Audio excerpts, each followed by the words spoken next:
Hello and welcome to Daytime, your place for scary stories, straight from the horror forums of Reddit.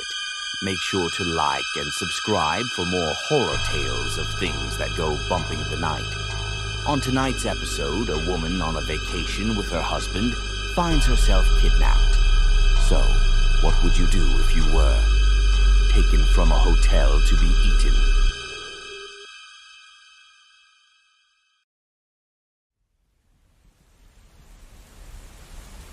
Back in early August of last year, my husband Warren and I went on vacation. We were going to do the tourist thing in one of the South's larger cities, but our trip was off to a rough start. We got stuck in baggage check-in for 2 hours. The self-check-in machines couldn't read our passports. When we finally got through, we got stuck in the security checkpoint and had to go through all our luggage. Because of all this, we missed our flight, and in turn, our connecting flight and a hotel transfer. We weren't pleased.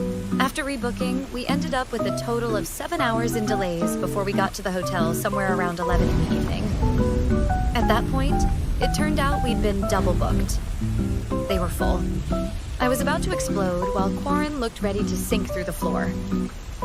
Luckily, the hotel had a second location downtown. It was more modern, a bit more expensive, and overall nicer. As a courtesy for their mistake, we got a replacement suite. An upgrade.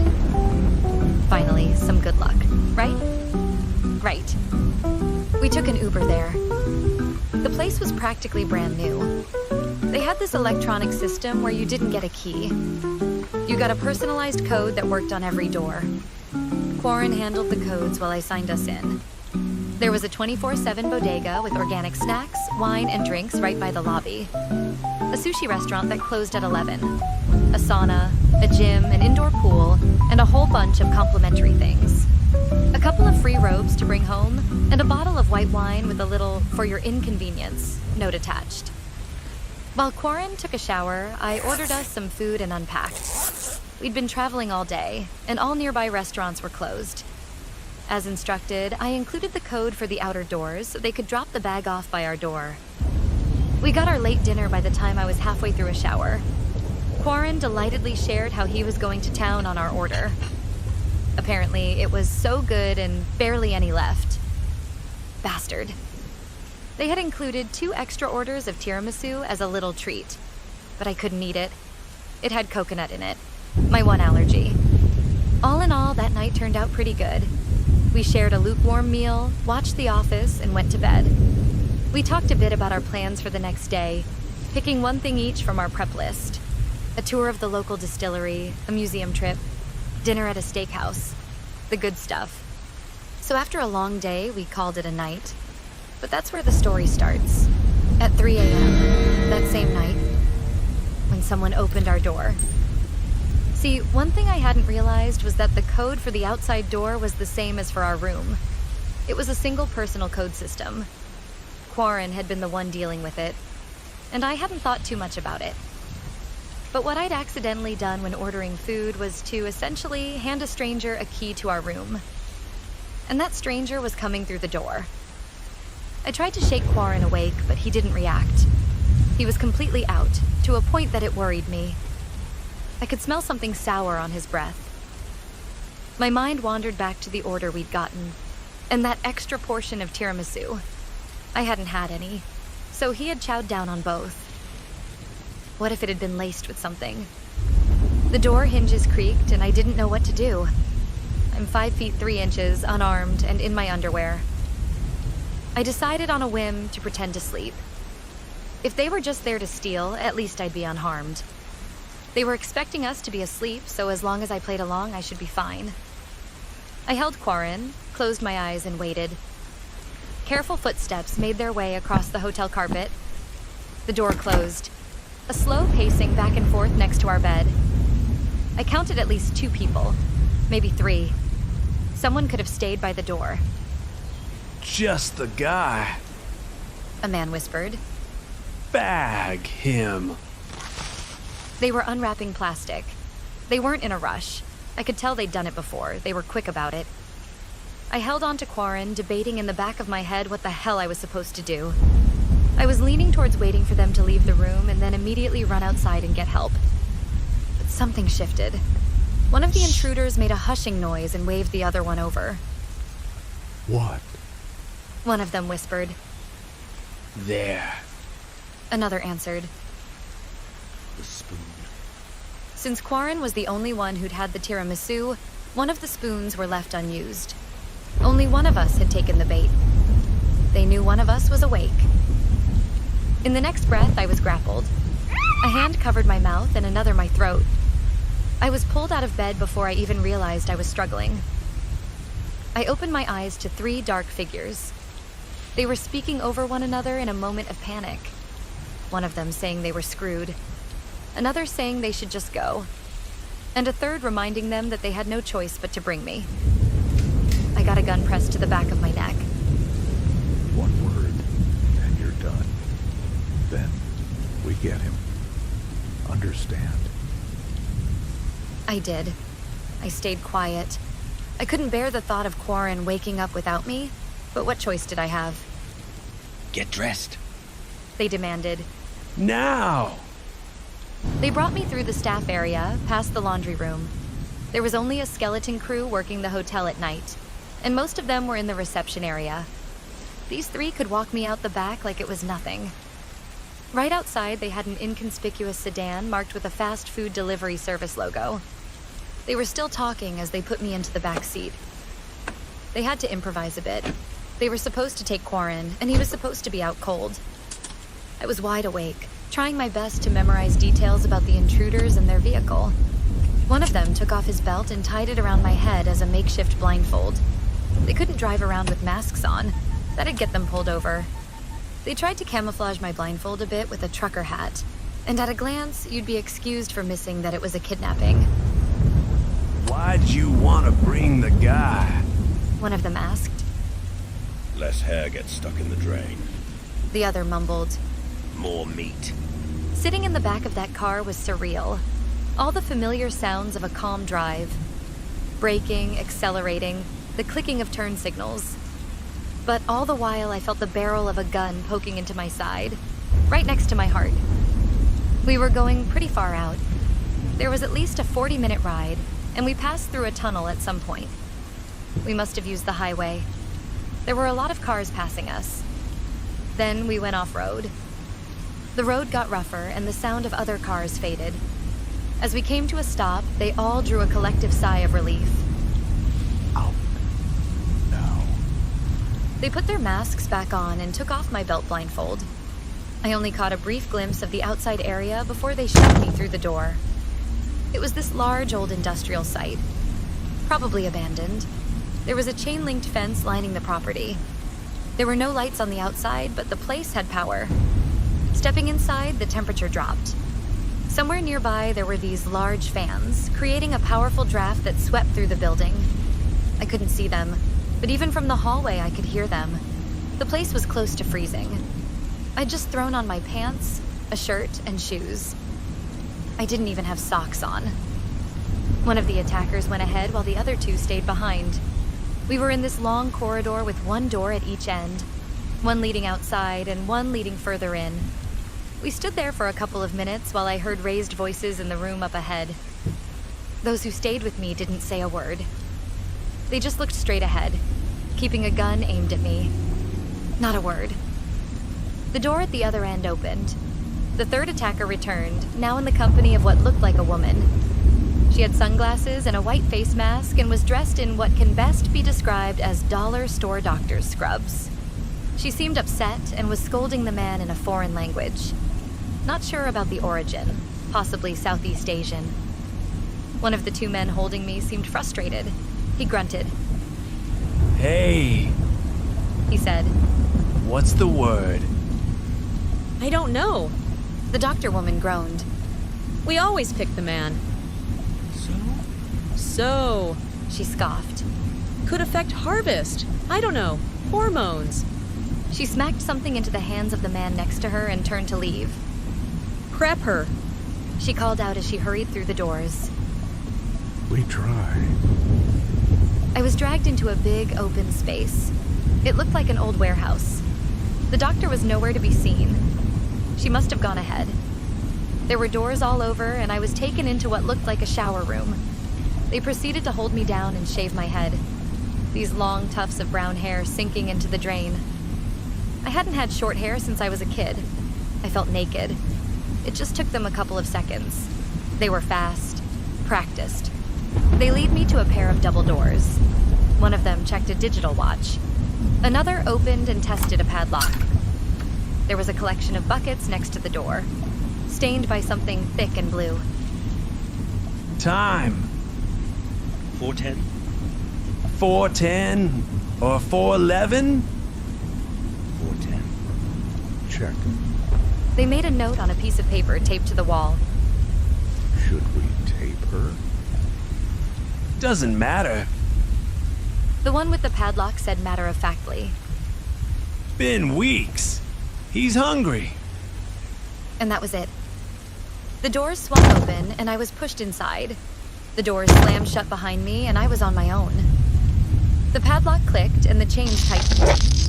I just stood there for a moment, not even beginning to understand what was going on. After a couple of minutes, I snapped out of it. I wasn't immediately dead, so there was time to map the space I'd been thrown in. I was in a corridor branching off in 3 different directions. I got the impression that this was built recently. The corridor was no wider than 8 feet and had been wallpapered. Even the ceiling. It had an uncomfortable swirling pattern, a combination of white, brown, and purple. I'd never seen anything like it before. The ground was covered in a thick gray carpet. There were small fluorescent lights above, giving off this eerie illusion that the pattern on the walls were coming out. Somewhere off in the distance, there was a rhythmic thumping. It was getting closer. Heavy footsteps approaching. I picked a direction and made a run for it. If you've never been chased by a predator, it is impossible to describe how it feels. It is, in a literal sense, dehumanizing. It makes you feel like less of a person. You become an animal, a thing, prey. You have to look at yourself and what you are, and what you can do in a completely new light. It forces you to come to terms with the most honest, primal version of yourself. It is horrifying. It brought to light how long it had been since I ran, and how impractical my shoes were. I ended up kicking them off, barely stopping. I went down one corridor, then another, then another. I rushed past a small room with what looked like a pile of pillows in the middle. It stunk of ammonia, so I decided to take another route. It was getting harder and harder to tell where that rhythmic thumping was coming from, and it felt like I was about run into something at every turn. Then I rounded a corner and saw someone. 2 people, a man and a woman, both dressed in bright blue wool-like turtlenecks. They had their arms firmly at their sides and stood shoulder to shoulder in a very unnatural and rigid manner. Like 2 kids trying to hide something behind their backs. I stopped. For a moment, I thought I wasn't the only one locked in there. That maybe, just maybe, there were others. Maybe we could work together? Then I realized that the thumping had stopped. The moment I saw these 2, it was as if whatever was chasing me had stopped. The 2 of them lurched forward. It wasn't a step. It was like 2 mannequins being pushed. I turned to run as the thumping resumed. This time right behind me, I ran screaming. All your senses go into hyperfocus, and you get 100 thoughts running through your head at once.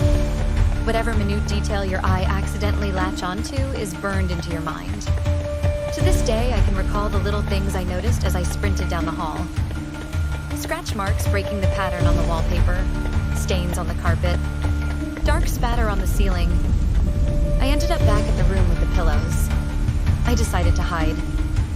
Hurrying in, I realized it wasn't just a pillow room. This was some sort of lair. There was debris, branches, leaves, flowers, dirt. I dove right in and covered myself with as much as possible, ignoring the smell. I only had a couple of seconds. I was so panicked that I almost swallowed a flower petal. Some kind of dry blue sunflower. I held my breath and hoped. The thumping grew closer. Then it slowed to a tip-tap, clicking. From where I was hiding, I could barely see anything.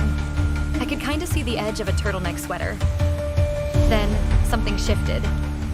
Now, I only saw the silhouette. But what I saw it didn't make sense. It was those two people I'd seen, but they were sort of moving. Their arms twisted in an unnatural angle, looking more like insect mandibles. Their heads bobbed back and forth like some kind of growth or tail.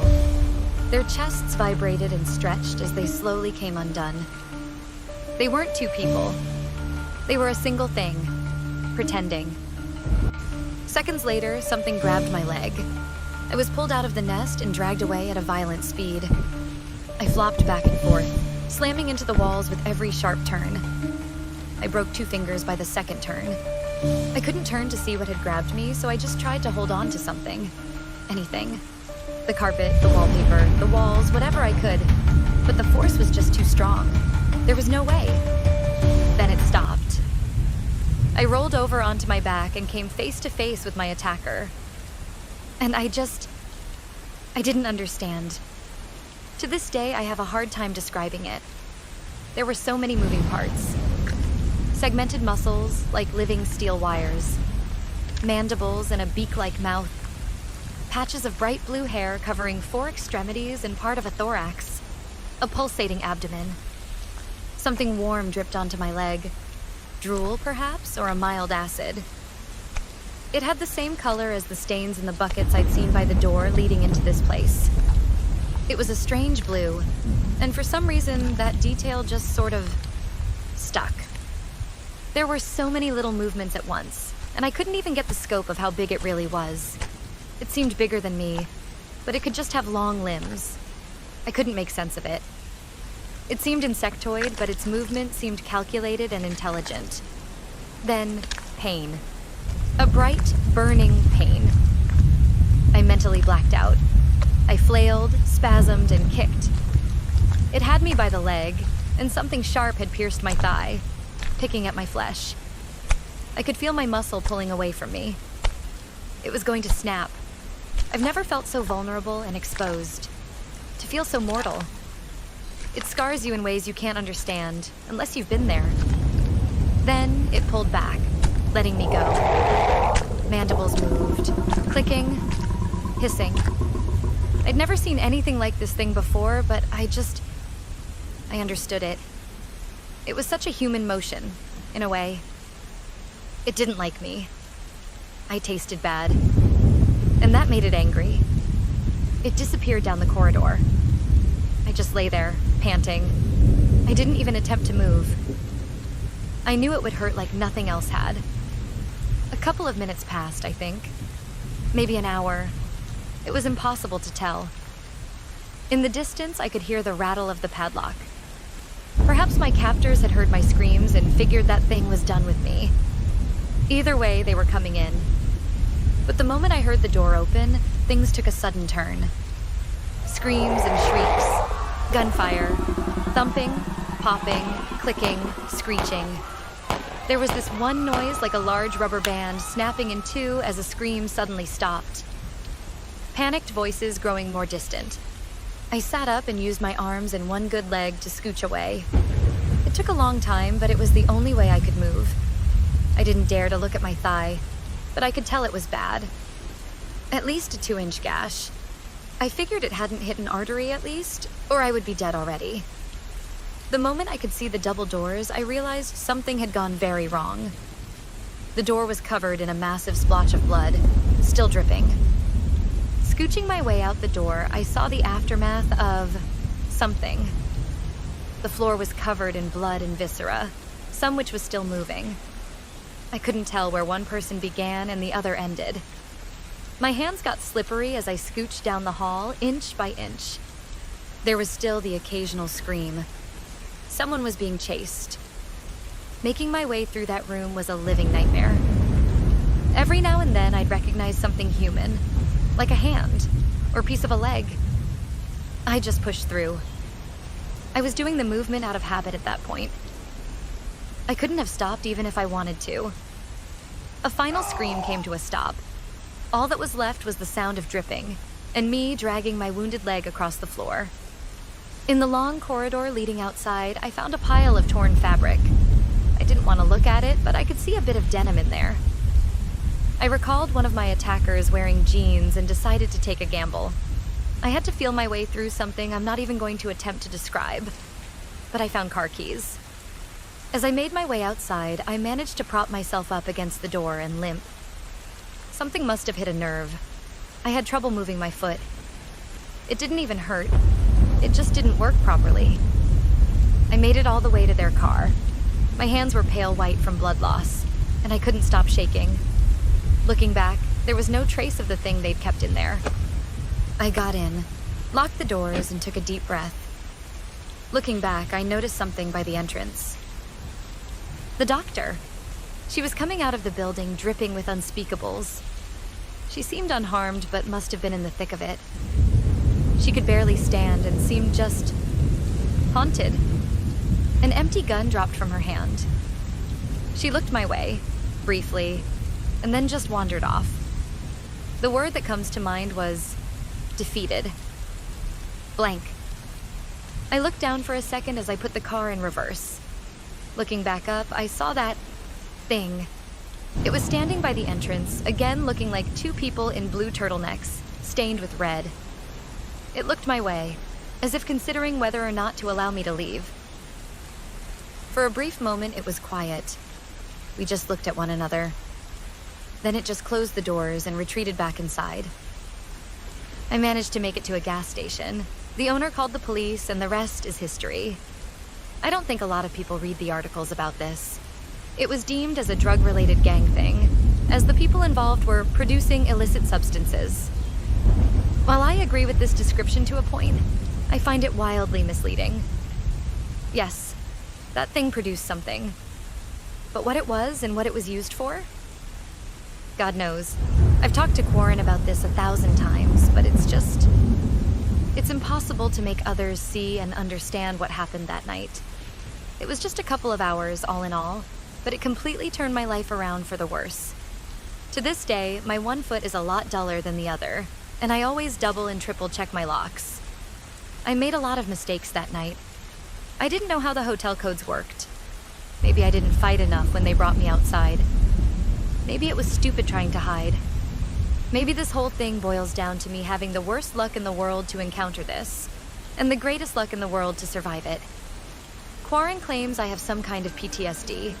I don't think he's wrong, but I don't think that tells the whole story. See, sometimes I see these people in the distance that just looks off. Two people standing in a peculiar pose. One person and two kids standing deep inside an alley, only to be gone the next time you look. I'm sure some of it is just trauma creeping back to the surface. I'm sure it is, but not all of it.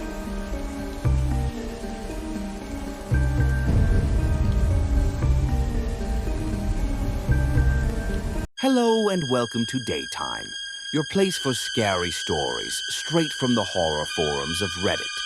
Make sure to like and subscribe for more horror tales of things that go bumping the night.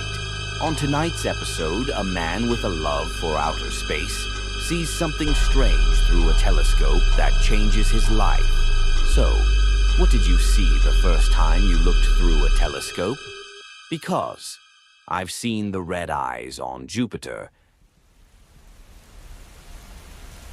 There's this story that my mom used to tell me. When I was a kid, she held me up to a telescope to show me the stars. I'd been born under an open sky 2 years prior. It was only fair that space and I got better acquainted.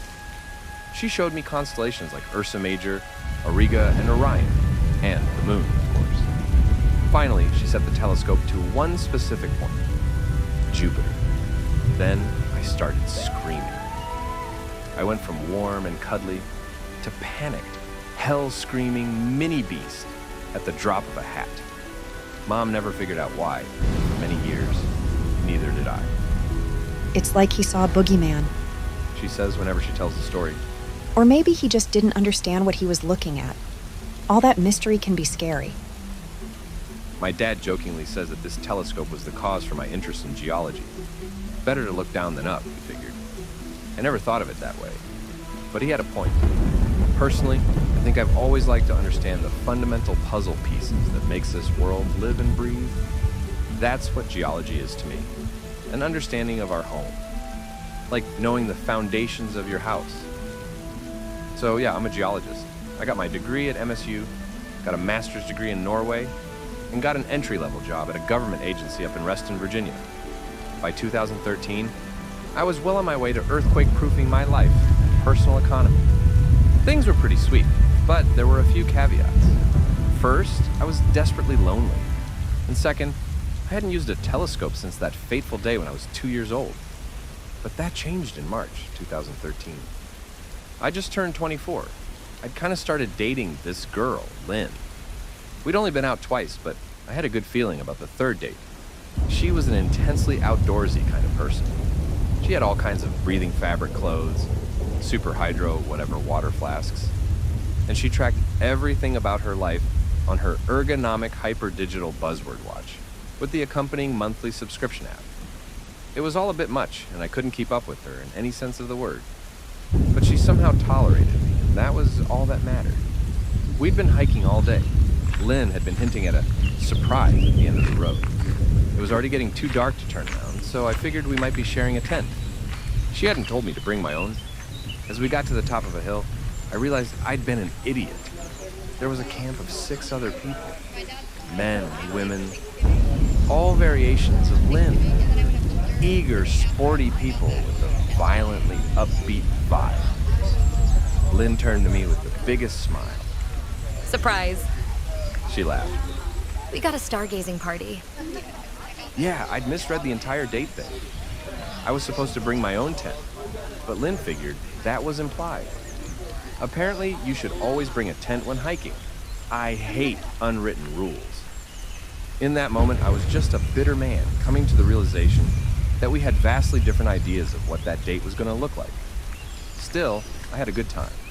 We had hot dogs and s'mores, and her friends had put up telescopes to play with. There was supposed to be a meteor passing by, and they all wanted to see it. Honestly, I think it was just an excuse to get out of town for a while. One of Lynn's friends had brought a bottle of schnapps. Not much, but enough to play some Never Have I Ever and have a good laugh or two. By the time the meteor came around, we'd almost forgotten about it. Hell, I'd almost forgotten about Lynn.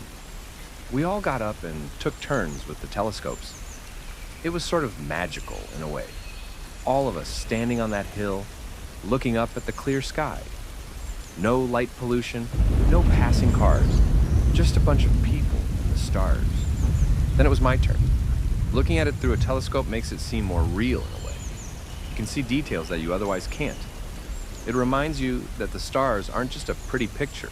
They're real things, in a very real space. I followed the meteor for a few seconds, oohing and ahhing with the rest of them. Then, it passed in front of Jupiter. Something in me stopped. It felt like my soul dropped anchor, locking my neck in place. Ever since that day when I was a kid, I hadn't seen the planet up close, not like that, not since. There was a rumble. At first I thought it was some kind of motor error in the telescope tripod. Then it happened again. I took my hands off the telescope, but quickly realized I couldn't look away. My neck was cramping, my throat closed. I couldn't blink, I couldn't scream. And the rumble grew stronger, got faster, turning into a vibration or a note. There was a middle note, a high note, finally a low note. 3 repeating sounds, bouncing against the inside of my cranium like an expanding echo. My eyes, searching desperately for a way to blink, finally locked onto something. There, among the swirling storms of Jupiter's surface, I could see spots of red, some large, some small, and one so large it was impossible to miss. Now, I know what it is in theory. I've heard about the storms of Jupiter. It's a gas giant. But what I looked at then and there were no storms. They were eyes, every storm, every spot. Red eyes. I finally understood the rumbling, that feeling that bore through me, middle, high, low. It wasn't just spasms, they were syllables. The more I listened, the clearer they got, like fine-tuning a radio. And in that one perfect moment, as everything aligned, I heard it. I heard Jupiter. I felt it. Not as a voice, but a movement, a trembling bass, like standing next to a silent but deafening song. And it said, I see you. For the other stargazers, it looked like I had a seizure. Lynn later described how I took one look through the telescope and immediately started shaking. She offered to get my coat, which I'd left by the campfire. When I finally pried myself loose from the telescope, all I could do was froth at the mouth and screech the same 3 tones over and over. But they didn't understand. How could they? Middle, high, low. I see you. I see you. I was only out for a couple of minutes. The circle of friends looked down at me, trying to figure out how bad the damages were. They'd fetched their first aid kits and Lynn's satellite phone. Prior to me waking up, they'd been arguing whether to call someone. They could also follow the blue tape on the trees, which would lead to a ranger station. Luckily, I woke up just in time to stop them. I'm fine, I gasped. Really, I don't know what the hell that was. That's epilepsy. One of them said. My cousin has it. No, that's blood sugar. Said another. Guaranteed. Someone said something about chakras. Another started talking about the liver and pushing me to eat their special Minnesota sunflower seeds. What a wild night. The next day, I headed straight home. I said goodbye to her, who insisted that I kept her updated. I crashed in my bed, head first, leaving my hiking gear strewn across the hallway. Even though I'd gotten a good night's sleep, my mind needed to recover. My hands wouldn't stop shaking, and my eyes felt warm. I would also get bouts of strained jaw muscles, sending these fiery signals up my spine to poke me like an infected wound. I slept for 14 hours straight. This long, dreamless sleep. Like turning off a light and waking up with no idea what planet you're on. Waking up felt like starting a machine. Something in me moved, and I looked straight up into the ceiling. Without thinking, I said it aloud. I see you. I tried to chalk it all up to stress and fatigue. I'd been hiking all day and topped it off with booze. Not a great combination. I spent a few hours just looking up stuff about Jupiter to try and explain what I'd seen. I read about the storms, the composition of dust and gas, the invisible rains, the moons. It was all there. Jupiter is no mystery to us. But what I'd seen were no storms.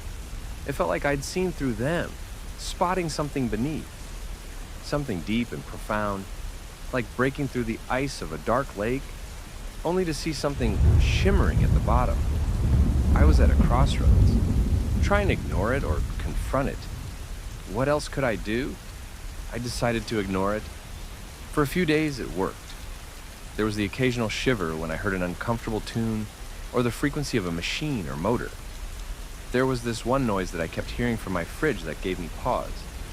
At one point, I just stood there, head pressed against it, listening. Traces of that mysterious rumble, looking to grasp me. Lynn and I kept in touch. She was worried about me, asking me to get checked out. I couldn't be bothered at first, but she made me promise. I thought about telling her I'd gone without actually going, but she was so sincere. I couldn't bring myself to lie, no matter how convenient. The doctor couldn't find anything wrong with me, not physically at least. I kept getting distracted by all the hums. I imagined hearing that frequency, a little bit of everything, directly translating to spotty words in the back of my mind. I could hear C coming off a computer screen, a U from the rumbling pipes in the bathrooms, just spots of recognition, sending flakes of ice up my spine as a constant reminder that I was, in fact, nowhere near okay. It all came to a breaking point one evening when I was making dinner. I was alternating between frying chicken and answering messages from Lynn when I got into what I can only explain as a groove. There was a hum coming from the kitchen fan, which resonated exactly with one of the frequencies. It was calling to me over and over. You. I have no idea how long I stood there. My mind just synced to this rhythm. At some point, I realized I was coughing, nodding my head to the alarm from the smoke detector going off. My chicken was burned. I ended up pouring myself a bowl of powdered tomato soup. And even then, as I stirred it with my spoon, I imagined the storms on Jupiter, the red swirls hiding in unfathomable chaos. I watched it spin round and round and round again, and the longer I looked, I could feel the eye coming closer. My hands cramped, locking the plate in my hands. I could feel a rumble boiling in my stomach, like a volcano about to erupt. 3 familiar notes. translating into an immediate, marrow-curdling screech. I see you! I threw the plate across the room. It shattered, and the red droplets spread across my egg-white wall. Swirling dots, dancing like distant Jupiter storms. The hum in me faded into a steady stream of whispers. Whispers that eagerly reminded that I was unquestionably seen. For the next few nights, it just got worse. I prayed for a dreamless sleep, but it wouldn't come.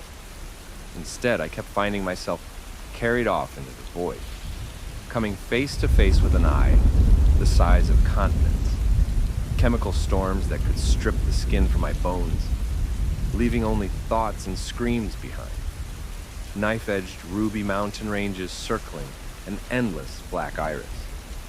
No matter how much I kicked, twisted, or turned, it sucked me in, pulling me into an eternal stomach-churning freefall. I would wake up drenched in sweat, completely off balance. I'd fall out of bed and flop around on the floor, as if gravity still eluded. It'd take me a few seconds to realize nothing had happened. And maybe, if I was lucky, I'd gotten half an hour of sleep. I gave up. I told Lynn all about it, begging for help. She came over within the hour, drove me to the hospital, all that. Hell, I don't remember filling out a single form. She made sure they called my emergency contact and updated the doctor on what had been going on. She was unstoppable. I tried not to look and listen too much, and my mind was reeling from a lack of sleep. I have vague recollections of hallways and blurred faces. By then I could feel the rumbling everywhere. Every electrical outlet, every fluorescent light. I could feel it in the texture of my rubber soles dragging across the white linoleum floor. It wasn't letting up. The only clear memory I have is of staring into the eyes of a doctor. As I had a moment of clarity, he looked at me like I'd slapped him. Good. He said, Then your eyes are working. What? You can see me, right? He took down a few notes and checked my eyes. You said so just now. They kept me overnight for observation. My mom came by with some supplies and words of encouragement. She stroked my head and made sure I always had a glass of water on hand. Whenever my fever-like rants and seizures would start, she was there to calm me down. Well, to the best of her ability. At that point, I was so far gone that I couldn't even explain it to her. It was just this constant assault on my senses, like my brain was swollen with voices, and then at some point, it stopped. I remember it clearly. Mom had opened a window overlooking the parking lot, and I had a clear view of the night. Distant stars making their way across the sky. After shivering constantly for days, the relaxation I experienced was indescribable, euphoric. This warm, enveloping feeling spread all throughout my body, like becoming a comfort blanket. Mom stroked my hair. You always liked that. She said, Remember, you used to sleep with the window open. I don't remember that. No stuffed animals or night lights, just an open window. Anything else and we'd get a nasty tantrum. She sat with me for a while before she got up to use the restroom. When she got to the door, she turned back to me. You know, the night when you were born, we never thought you'd make it. She said, It was all a mess. The car broke down. Your dad thought we could cut through a field to make it to the hospital on foot. I know, I sighed. I was born in a field. The paramedics found us. She continued, If it hadn't been for the bright night and the stars, they never would have. It saved your life. I looked out the window. There was something strangely comforting about that vast darkness now that it didn't fry my nerves. Like a dark sea where you can imagine the waves. We thought you wouldn't make it, but as soon as we heard them, we knew you'd be okay. A primal thought swum to the front of my mind. A vague feeling of people around me. Being naked and cold in an open field. Hands grasping me. A voice far above whispering. Don't worry, kid. A breath that lasts for a lifetime. I see you. The next morning, I was discharged. My nerves had calmed, and I'd gotten a prescription for seizure medication. I was rolled out of the main entrance, where Lynn met up with us. It wasn't the kind of introduction I'd planned on doing that day, but that time was as good as any. Mom had her promise to take me home, and Lynn was happy to help. We started to drive, and I immediately felt something strange. A tinge of something cold, like a snowflake hitting an open wound. Do we need to stop? She asked. Are you okay? No, just wait. As I looked around, the feeling shifted, and at one specific point, it disappeared. It just disappeared. I followed the direction with my finger, pointing at something in the distance. Can we go, there? I asked. Right there, that way. The highway? Sure, yeah. To where? No clue. Lynn pondered it for a second, then nodded. Highway it is. We followed it for hours and turned the day into a road trip. We crossed the state line into West Virginia, somewhere in the afternoon, and Lynn didn't seem to mind. She made an adventure out of it. Between my spontaneous bouts of nausea and confusion, I enjoyed her company, not to mention the snacks she got us. As the sky started to darken, I figured she'd have us turn around or look for a motel. But no, she kept going. I could feel the point in the distance shift faster and faster. We were getting closer. There was something there. Something that made the shaking fade and clarity return. A piece of it, settling back to where it ought to be. We ended up going down a long gravel road.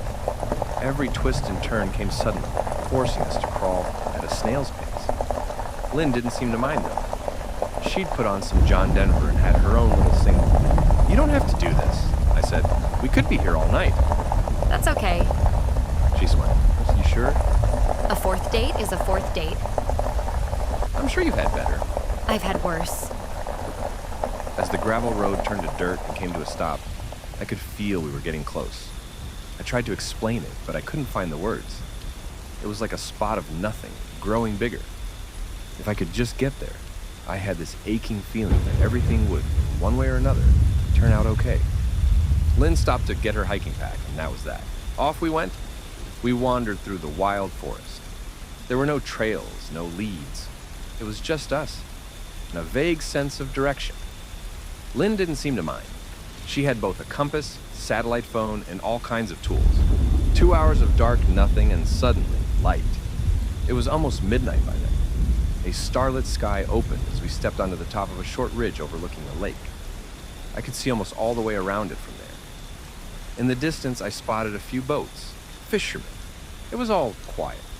No matter the direction I looked, it was all just quiet. I looked at Lynn and laughed. I was so relieved that I couldn't express it. Like a muscle knot untying itself, or a massive headache just melting away. Like putting a soothing balm on my soul. I gave her a big hug and she returned it in kind. I don't know why, but this is it, I smiled. This is it. The spot. I think we're in, Greenbrier County? That's someplace special to you? Never been here before. Well then. I sat down and took in the scene. No humming, no whispers, no cold creeping along my spine. Just the silent night and distant lights from stars and fishermen. You want some soup? Lynn asked. I got a thermos. When did you? Got it in my pack. She smiled. Want some? Yeah, I nodded. That'd be great. She poured me a cup and handed it over. My eyes drifted upwards. Something red, moving across the sky. I shook my head and turned away. My pulse started beating and I dropped my cup of soup.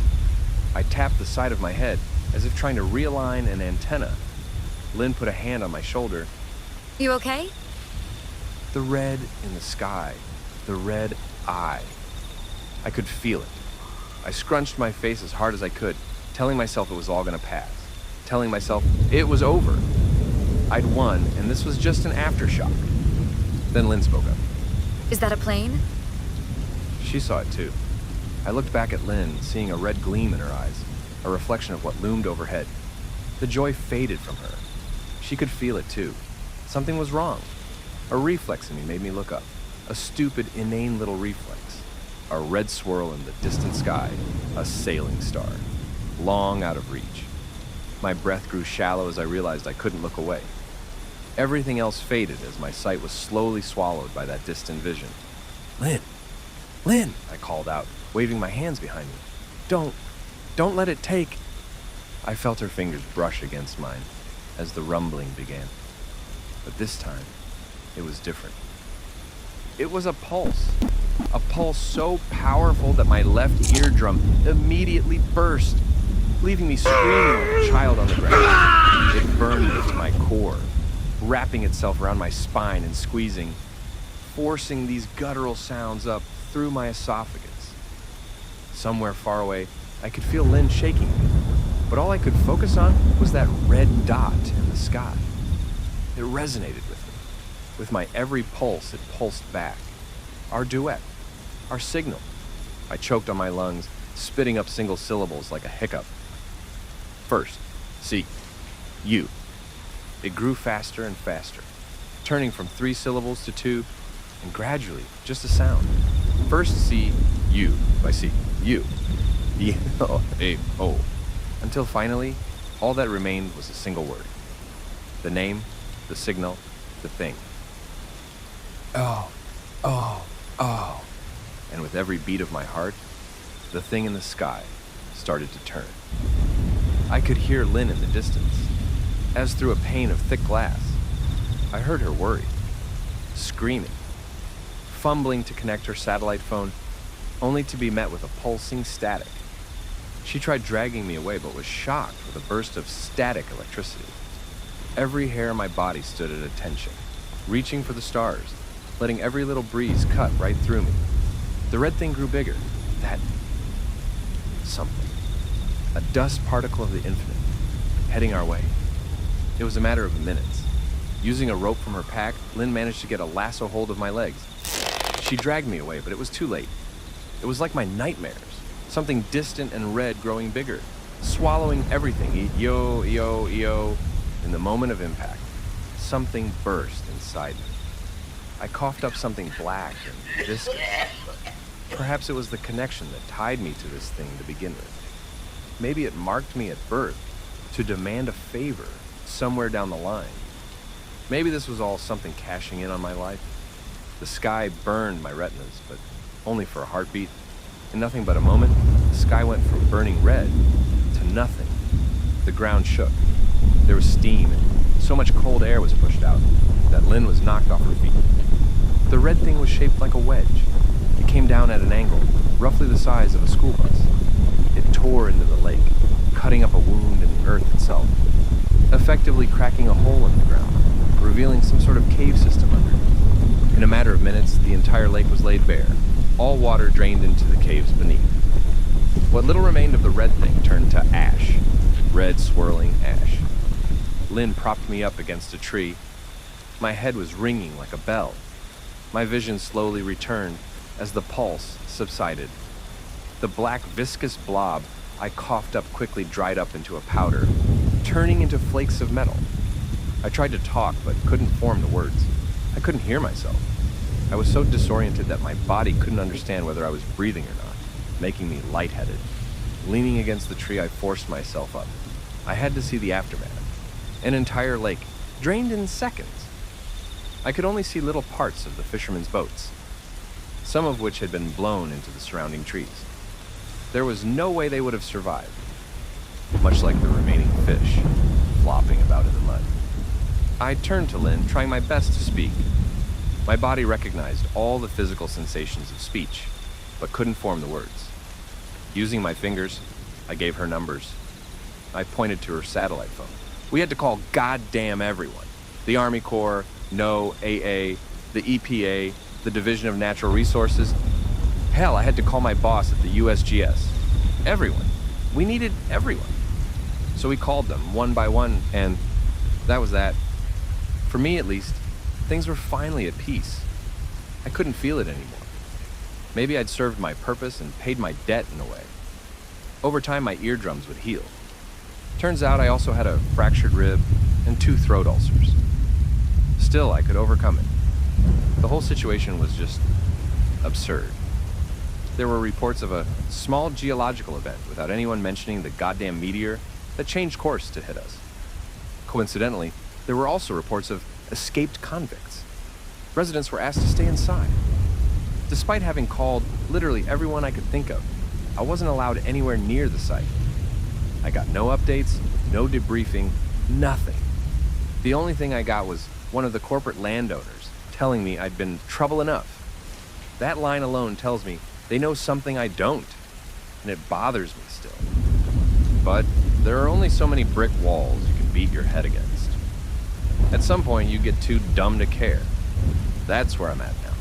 The past few years, I've been able to look into the sky without a twitch of a care. I've looked at Jupiter countless times, and I can't even imagine what I used to see anymore. I know there's something there, but it's like a filter.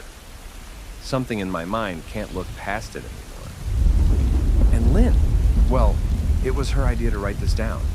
She thinks there are people out there who might have seen something about this. Other perspectives. We know for a fact that there was a cover-up at the local news station and someone must have been down at the lake. For me, the only thing that still remains in me is that word.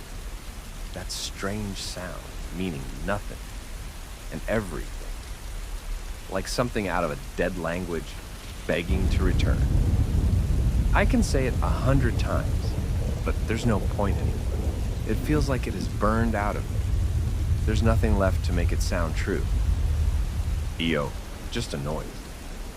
I hope someone out there can make use of the truth, get some kind of closure. As Lynn and I are expecting our second daughter any day now, I feel like this chapter needs to be closed once and for all.